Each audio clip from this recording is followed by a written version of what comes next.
බෙදද්දී එනාගේ මොකෙන්ද බලන්නේ ත්‍රිකෝණමිතිය වගුව බලන විදිහ සයින් කොස්ටෑන් බලන විදිහ සියලුම දේවල් ළමයි මුලින් කියලා දීලා තමයි ප්‍රශ්න වලට යන්නේ.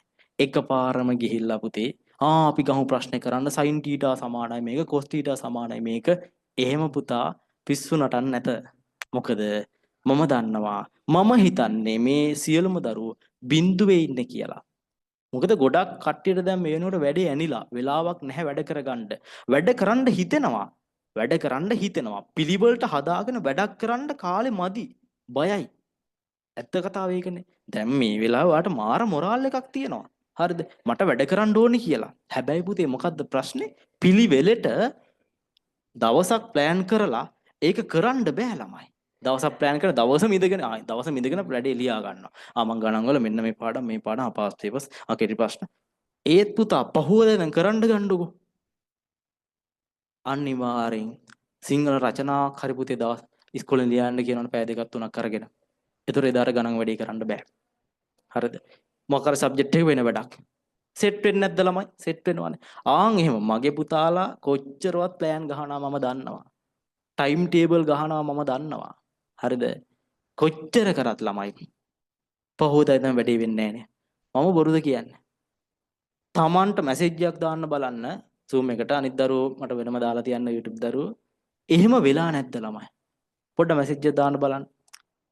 තමිදු, සුනේත්‍රා, කවිඳු, හංසනා පුතේ, චමිදු වෙලා නැද්ද ළමයි? කොච්චරවත් ප්ලෑන් ගහනවා. මගෙන් ඉල්ලන්නේ මොකක්ද? අනේ සර් ටයිම් ටේබල් එක හදලා දෙන්න පුළුවන්. අනේ සර් ටයිම් ටේබල් එක හදලා දෙන්න පුළුවන්. ඉල්ලන්නේ මොකක්ද? ටයිම් ටේබල්ම ඉල්ලන්නේ ළමයි. ප්ලෑන් එක ගහනවා. අදිට හෙට නම් මං ඉස්කෝලේ යන්නේ නැද්ද? හෙට ඉස්කෝලේ යන්නේ නැතුව නිමාඩු දාලා ප්ලෑන් ගහලා නැද්ද? මමත් පුතේ ඒ කාලේ එහෙම තමයි.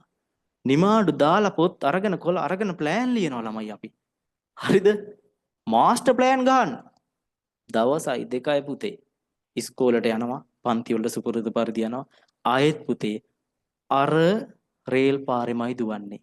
ඒ රේල් පාරෙන් දෙපැත්තට පයින්නවත් එක්ක මැදටවත් පයින්නවත් එහෙම නැහැ. ආයෙත් රේල් පාරෙම යනවා ළමයි. පුරුදු පාරෙම යනවා. තේරුණාද? ඒ නිසා කොච්චර ප්ලෑන් ගැහුවත් දැන් අවුරුදු 11ක් තිස්සේ පුතේ ඔයා මාර ගේමක් ගහනවා මේක කොට දාගන්න හරියන්නේ නැහැ.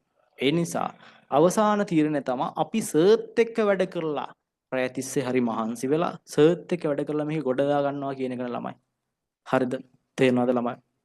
එතකොට කෙනෙක් නෙමෙයි ගොඩක් දරුවෝ වැඩේ කරනවා. කොච්චර කරත් හරියන්නේ නැහැ ළමයි. ප්ලෑන් නම් එමටයි. ඒ නිසා මම ඔයාලට